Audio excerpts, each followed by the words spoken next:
Sebentar lagi Anda akan mendengarkan sebuah kisah yang sangat seram. Sebuah kisah yang berjudul Mereka yang Ikut Berjaga Malam. Siapkan mental Anda dan mari kita ke ceritanya.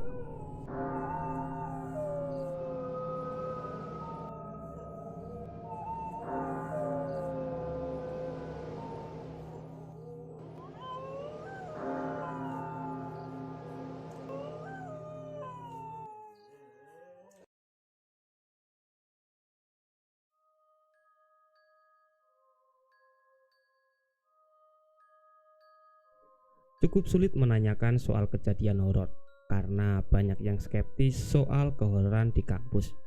Namun ketika menelisik lebih jauh, kami bertemu dengan 5 orang security kampus yang mau membagikan cerita mereka ketika jaga malam di tempat mereka kerja. Perlu diketahui, cerita kali ini bukan hanya terpusat satu tempat, namun ada beberapa tempat yang kami kunjungi. Dan tentunya nama tempat atau kampus akan kami samakan. Cerita pertama datang dari salah satu kampus ternama yang berada di sekitar Sleman, Yogyakarta. Kampus yang sudah berdiri dari tahun 1958 ini punya banyak cerita horor yang menyelimutinya. Dari cerita mahasiswa, tenaga pendidik maupun orang-orang yang mencoba membuktikan kehororan kampus ini. Panggil saja Pak Roni. Pak Roni sudah lama bekerja menjadi security kampus. Awalnya dia hanya bekerja sebagai penambang pasir.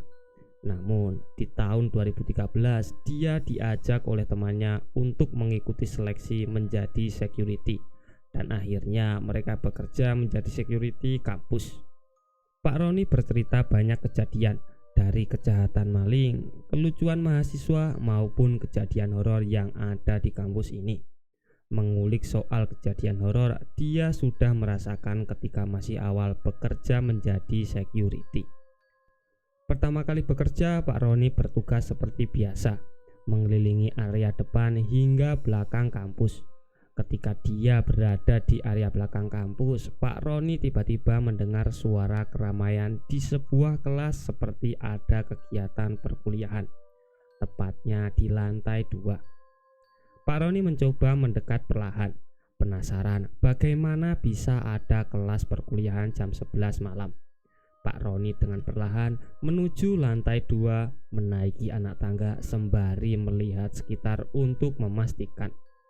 Sesampainya di lantai 2, suara itu hilang tanpa jejak. Pak Roni mengecek setiap kelas dan memang benar-benar tidak ada tanda-tanda manusia. Hanya ruangan kosong dan lorong yang diselimuti kegelapan malam itu. Karena merasa nihil, Pak Roni kembali ke lantai dasar. Menuruni tangga dengan was-was, suara itu kembali muncul. Kalau aku dengar lagi, aku harus nemu suaranya dari mana ya? Begitulah rasa penasaran Pak Roni waktu itu. Benar saja, sesampainya di lantai dasar, Pak Roni mendengar suara itu lebih keras dari sebelumnya. Antara kembali ke lantai 2 atau kembali ke pos, dua pilihan yang tidak menjawab rasa penasaran akan suara di lantai 2 itu. Pak Roni memberanikan diri menaiki tangga lagi. Dengan langkah perlahan, sembari menyalakan senter dan mengarahkan cahaya senter ke segala penjuru gedung, langkah Pak Roni melamban ketika membuka gerbang tralis lantai 2. Perlahan dibuka gerbang itu, berjalan melewati tembok sebelum melihat lorong lantai. Tidak ada di bayangannya. Di lorong yang gelap itu terlihat dengan jelas sosok anak kecil yang tiduran di sepanjang lorong, bergelantungan seperti kelelawar dan anak-anak yang berlarian penuh takwa. Pak Roni lemas, duduk lesu dengan senternya mengarah ke lorong itu. Antara percaya dan tidak percaya, namun benar-benar dia lihat dengan mata telanjang sosok yang bertebaran di lorong itu. Pak Roni seketika berlari ketakutan, membanting gerbang tralis sekeras-kerasnya. Anak tangga dilibas dengan cepat turun menuju lantai dasar, terjatuh dan terguling beberapa kali. namun tidak menghiraukan dengan dalih agar dia selamat.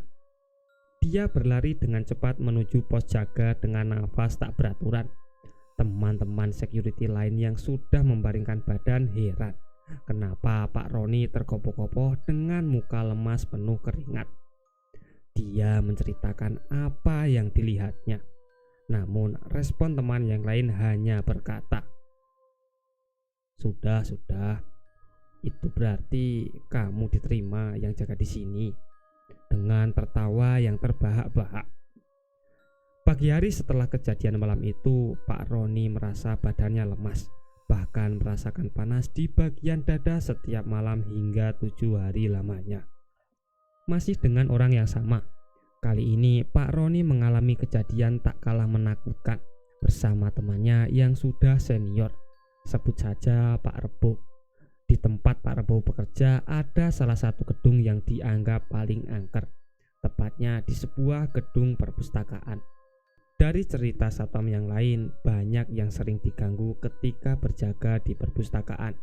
Karena memang sudah sebagai kewajibannya bekerja sebagai security, dia diminta oleh sang komandan untuk berjaga malam di perpustakaan itu. Karena kabarnya akan ada demo besar-besaran esok pagi. Alih-alih agar tidak ada yang nyabotase perpustakaan yang masih satu gedung dengan gedung birokrasi kampus. Pak Roni dan Pak Rebo berjaga dan berkeliling sekitar gedung perpustakaan, memastikan tidak ada mahasiswa yang masuk ke dalam gedung. Tepat jam 11 malam, Pak Roni berkeliling dan masuk ke dalam lorong rak buku satu persatu. Dengan senter kecilnya, Pak Roni selalu mengarahkan senter ke setiap sudut lorong dan sesekali mengarahkan ke jendela panjang perpustakaan. Sudah beberapa lorong yang dia lewati. Namun ketika memasuki lorong ke-6, Pak Roni mendengar suara batuk-batuk dengan nada agak berat. Pak Roni merasa itu adalah Pak Rebo karena tipe suara yang hampir sama dengan suara Pak Rebo. Suara batuk itu datang lagi dan arah suara berada di lorong keempat. Pak Roni kembali untuk memastikan sambil memanggil nama Pak Rebo. Pak Roni terus memanggil nama Pak Rebo sembari berjalan menuju tempat mereka tidur, tepatnya di sebuah ruang tunggu. Pak Roni agak bingung, tidak ada Pak Rebo di tempat itu. Karena sebelum dia datang berkeliling, Pak Rebo masih tertidur pulas beralaskan tikar. Pak Bu. Pak Roni terus mencoba mencari keberadaan Pak Rebo hingga keluar gedung. Namun Pak Rebo tidak menampakkan batang hidungnya. Ketika Pak Roni kembali ke ruang tunggu, Pak Roni menemukan sebuah kertas yang bertuliskan, "Dek, aku metu golek madang. Mau kue tak goleki ra ono." Nah, itu mas anehnya. Padahal aku pas itu cuma kepisah satu ruangan. Masa temanku gak lihat aku? Begitulah penjelasan Pak Roni. Cukup heran bagaimana bisa Pak Rebo tidak tahu keberadaannya sampai meninggalkan sebuah kertas. Pertanyaannya, siapakah yang batuk tadi masih Pak Roni anggap adalah suara batuk Pak Rebo. Dengan dalih Pak Rebo belum lama meninggalkan ruang tunggu. Selang beberapa jam, Pak Roni terbangun mendengar suara azan, dan herannya tidak ada Pak Rebo di sampingnya. Dia bangun dan mencoba berkeliling lorong dan semua ruangan dan tidak menemukan Pak Rebo. Pak Roni akhirnya memutuskan untuk ke pos jaga satpam, dan ternyata melihat bayangan Pak Rebo masih terjaga di dalam pos security dengan semua kaca ditutup rapat dengan kain. Loh, kok ditutup semua, Pak? Apa ya lihat nanti kalau ada maling? Takut aku. Tadi malam aku lihat pocong. Hah, yang bener? Di mana, Pak? Itu di samping tempat tidurmu.